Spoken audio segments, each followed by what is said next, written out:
7.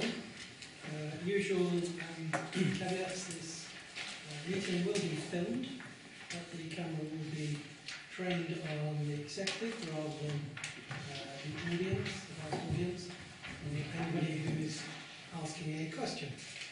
I welcome the newcomers, Mark and Malcolm, here for their very first executive, and also welcome Harry as the deputy for Angus, who unfortunately can't make it today.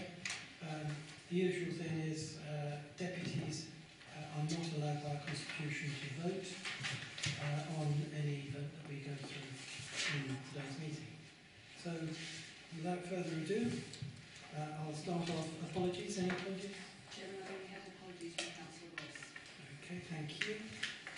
Minutes of previous meeting, pages 7 to 20.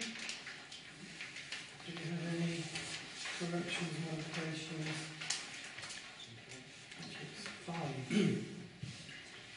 No? Good. Thank you, Chairman. Just under page 5, it's just a question whether Councillor Wokingham had a G on the end, but I wasn't quite sure. Can I ask? Check that. We'll check that. Subject to that being checked, can I sign off? Yes.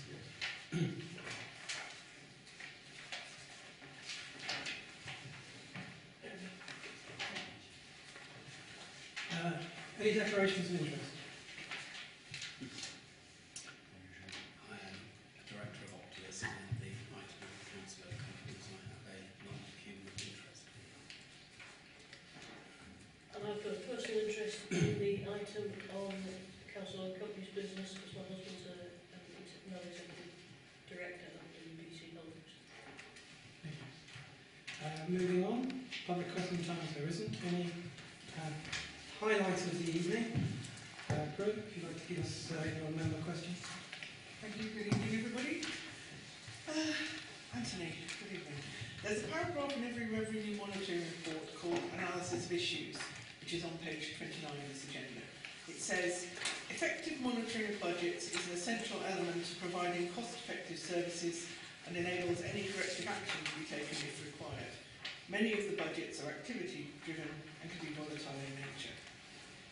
Page 28 of the agenda shows there was an overspend of 454,000 in the year 2015-16, roughly equivalent to 0.5% of council tax.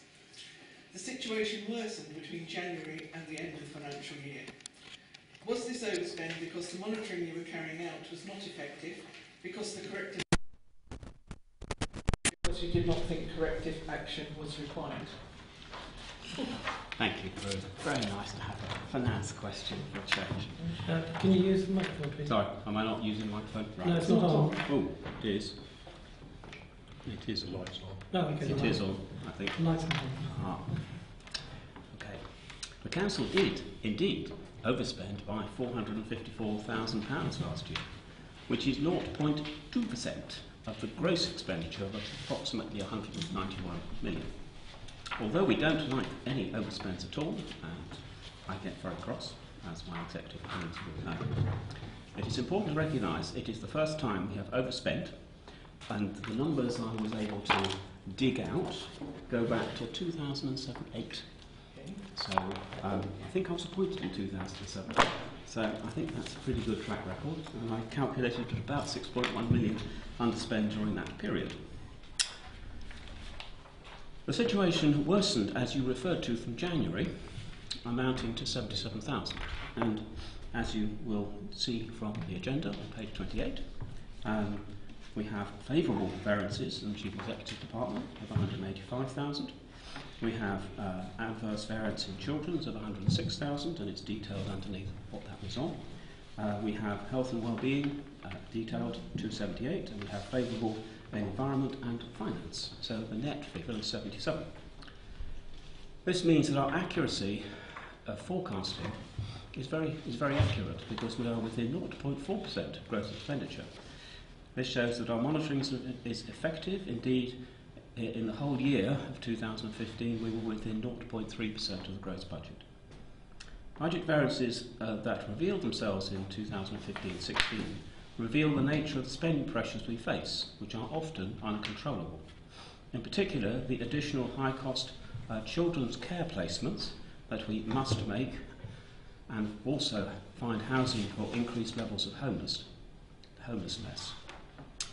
We cannot simply turn the tap off with regard to these statutory cost pressures, but we can do what we can to find savings elsewhere to compensate, as has been detailed in the report. We did this in many areas across the Council's budgets and managed to offset an unusually high increase in our statutory demand-led budgets. Corrective action also includes ensuring such pressures are factored into the following year's base budgets, which if you look at the 17-18 medium-term financial plan, you will find that it is what happened. We take financial management very seriously, the Council here, as is shown by our forecasting accuracy and our performance over the last 10 years. And general underspends over those 10 years are common. Furthermore, we've also successfully delivered on significant savings plans over that period in response to both growing costs of statutory services and rapidly declining government grant. Do you have a supplementary? I do, and it's interesting. I'll take the supplementary in writing, Anthony, would you want to know when you hear what it is? Because you referred to going back to 2008-9, I did a similar exercise of going back as far as I could with what's available on the website. Because we've always had similar pressures. We are a demand-led organisation, you can't say no. What I would like is the same figures that are on page 27, so a general fund, housing revenue account and schools block over our underspends since we became a unitary authority. That I think is unreasonable. Well, Because that's 97, 98, so I think that's unreasonable. Yes, it is 98, that's correct. So I'm sure we have those figures somewhere. If we don't, then please invent them. go back as don't invent them. Go back as far as you can, and I'll take it in writing. I'm not expecting you to answer me now. Okay, and I will circularise that to the executive because I think everyone would be interested, particularly the overspends on filling ends. Thank you, Prue, for your question. I'll just draw your attention to the £220,000 non-payment from a third-party administration. No one can actually, regardless of what political party you are, could actually anticipate that. And that's nearly half the overspend, unfortunately. But thank you for the question, and we'll get your supplementary answered in due course. So no more member questions, so we move on to item 6. Council and Companies Business, pages 21 to 28. These page numbers are slightly out, aren't they? Yes, they are. So 19 to 26. So it looks like they're two pages out. So you have the report here. Looking at it, significant changes. There has been a change in directorship on Octalis. Sanjay Gandhi was the financial director, he's moved on, and you have got a replacement, I believe? We've got a temporary replacement financial controller at the moment, not a finance director, but he's performing very well. Thank you, Anthony. And as you can see on the pages 20 to 21, Octalis is continuing its impressive performance, not just in providing the service to Wokingham Borough, but also talking to others and opening opportunities. So all credit to the team over there in Octalis for their achievements. WHL, Phoenix Avenue and Foster's now effectively underway at long last. Loddon Homes is potentially our registered provider, which is the current terminology we're to use. That's currently at the HCA waiting to see if they approve. Financially, well, you've got the details there. Do you have any questions? We have got Lisa Thomas chairman here. Charlotte. Thank you, Chairman. On 23, page 23, under 3.3, this third bullet up from the bottom, it says overall year-to-date costs have exceeded the budget by 695k. I was just wondering, do you anticipate that due to the higher statutory minimum wage cost being increased recently, that these costs will continue to go up? Short answer, no, because these costs are actually agency costs and not due to the minimum wage. In addition, the Optalis has signed up to a code of conduct that actually means we're probably paying at or above the new minimum wage already. So no, I don't think have any impact at all. But I am keen to have any staff who want to come and work for us full time to help us get the agency cost down. There's no other. We'll move to the recommendations on page 19. To note the budget monitoring position and the operational aspect. All those in favour, please show. That's unanimous. Anthony, revenue monitoring. I guess you're the TBC on this. Yes, thank you very much. Revenue monitoring, picking up Pauline's, further to Pauline, to Prue's question and also to Keith's response. The children's social services, I think we have to understand that there is a relatively small cohort of children who are in need of our support, and they are often very damaged, and they can need very expensive placements. And it is right that we provide these children with the help that they need. And if I remember about 10 years ago, we had 2 boys released from secure accommodation in Wales, and they came back to Wokingham, and £500,000 walked out the door the day they walked into Wokingham. It's that sort of, there are some very, very high cost placements. But it's important that we do our bit for children in those situations. So yes, there are some overspends. I also want to say that a lot of work is and has been done in early intervention, and that does mean that children who might come into the system later and cost us a lot of money don't. But we are also seeing quite a number of children coming in the early teens, at the end of primary and on later. And that's something that I think Charlotte, the team are working to deal with, but it's something we have to take into account. We have, as the number compared to other authorities, been very low, but the numbers have crept up this last year. I think I'll make sure you can talk more about that if you want to. But so I think that's the children's one. I think, as Keith has said, there was a third sector provider that we were supporting because we thought they were doing valuable work. Unfortunately, they were unable to continue, and the money that we advanced to them in order to change and to become more sustainable has been lost.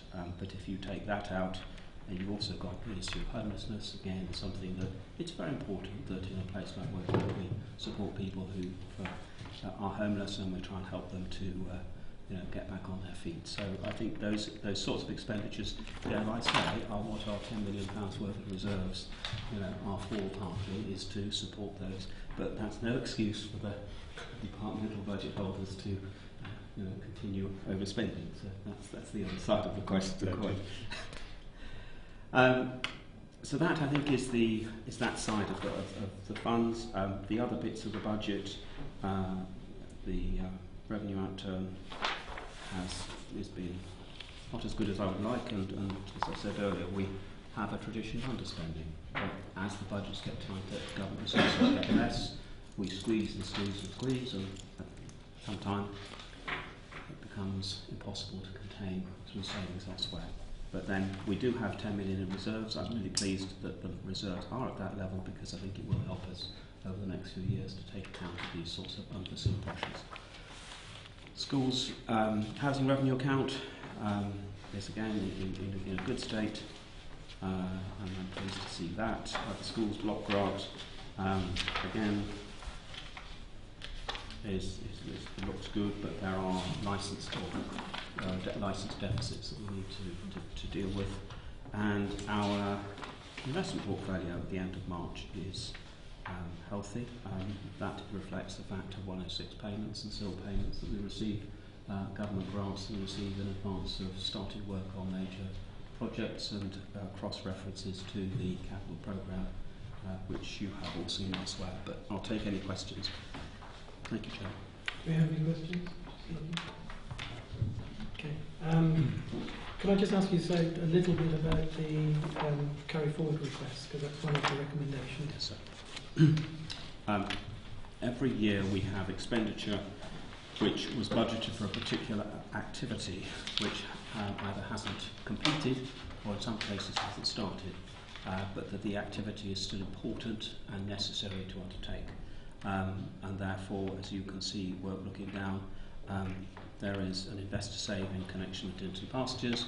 We still want to do it. We had the budget last year. It's sensible to carry that budget forward. The local plan, an important process that we are in the middle of, and again, the budget that was made last year, it's important to carry forward and to undertake that work. Similarly, with waste and minerals, it's important that that is done. Those are the main items that I would ask you to support. Thank you. You didn't mention the delay in the car park, but that was a direct result of the calling. So I'm sure Prue would actually endorse that carryover. Any other questions otherwise? So you've got the recommendations on page 27. To note the out-of-town position and agree with the carry forward. So all those in favour, please show. Unanimous. You're up again. Out to page 37, the capital outturn. Thank you. The capital outturn, you can see, we've started to divide the projects into those that we expect to happen next year and those that we expect to happen perhaps in the following year, because often projects take a while to get going. We have a prudent habit of making sure we have enough money in the budget to undertake the project. That may mean that we need to carry money forward from one year to the next because the project is still sensible to do. You can see on page 38 some summary of movements during the year, and you can see funding pressures on a new secondary school, and you can also see a reduction in the LED streetlight programme that partially funded that. I think those are all projects that are important to undertake, and you can see the actual expenditure in 15-16 on page 39 gives you a figure of what we have spent it. Again, most of that money,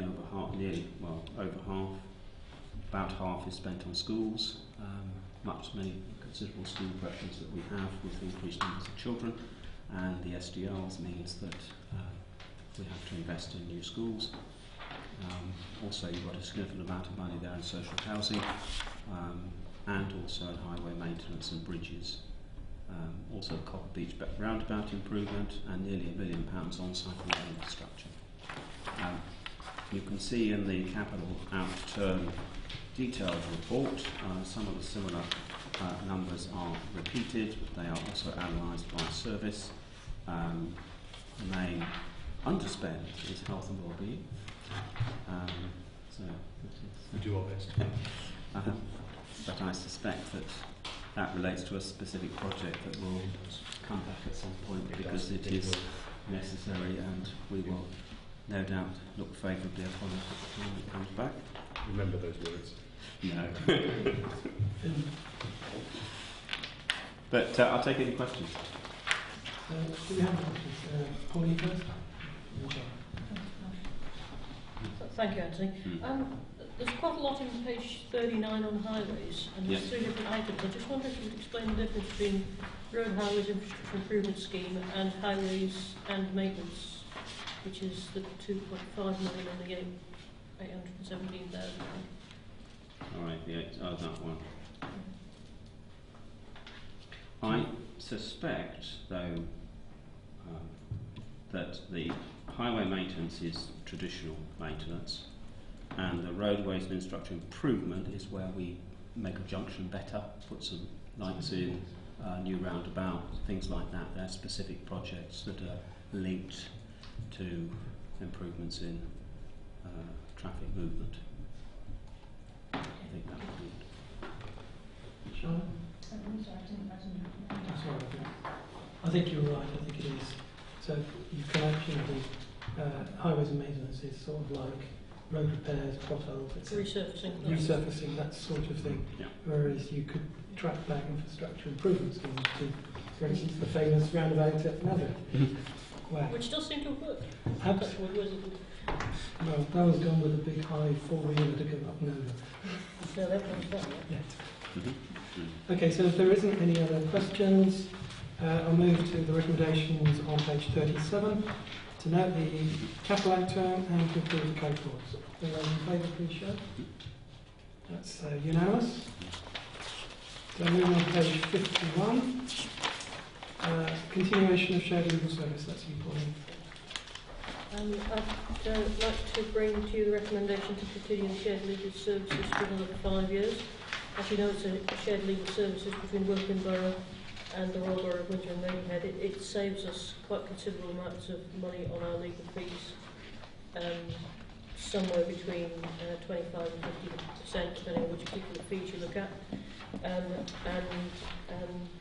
It seems to be working pretty well. We also shell services to other people and use that to generate income, which then comes back in to help reduce the costs to this authority. There's a slight change in this, in that Royal Borough of Windsor and Maidenhead have asked us to reduce their level of demand on the service.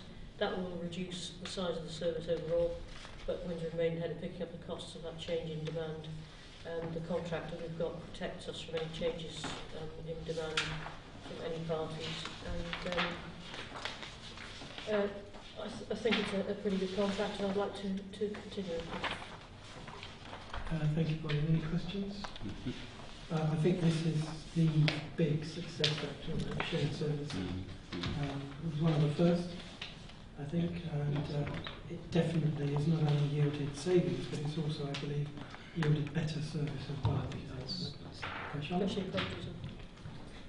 Thank you, Chairman. I'm pleased that this new contract also doesn't negate us from selling our services or expanding further as well. Okay, so no more questions of Anthony? Just as I think, as I was on the executive when we started this, I like Pauline, would like to pay tribute to the team who have taken this project and turned it into such a success and a good quality. I think it was one of the things that we foresaw as the prize that we could get from this shared legal service, was that we would get some specialists, particularly in the planning arena and some of the other areas, which would help us. And so I suspect that is what has happened, and so I'm very pleased to support this. Thank you. One thing I forgot to mention is that one of the changes we made this report also is to bring back a performance report to exec every 6 months, so you can see how the shared service is going, because it's doing, I think, a pretty good job, and it would be nice to make sure that you've got a view of that. Thank you. And I think the other thing I'd ask you to take away, since this is such a success, is that we ought to not only think about banging the drum about that in terms of press, etc., but it could be an opportunity to produce an appropriate flyer or whatever to hawk around other authorities to use the service, which is what you would do in a commercial environment. So the recommendations on page 51. All those in favour, please show. That's unanimous. Town centre regeneration, page 77. This has got part 2, pink pages, unless anyone specifically wants to dive into that, although the only audience here at the moment is all councillors who are allowed to see this information. But if we do go into part 2, clearly we're going to have to start filming. Hopefully we don't. So, Mark, do you want to introduce it?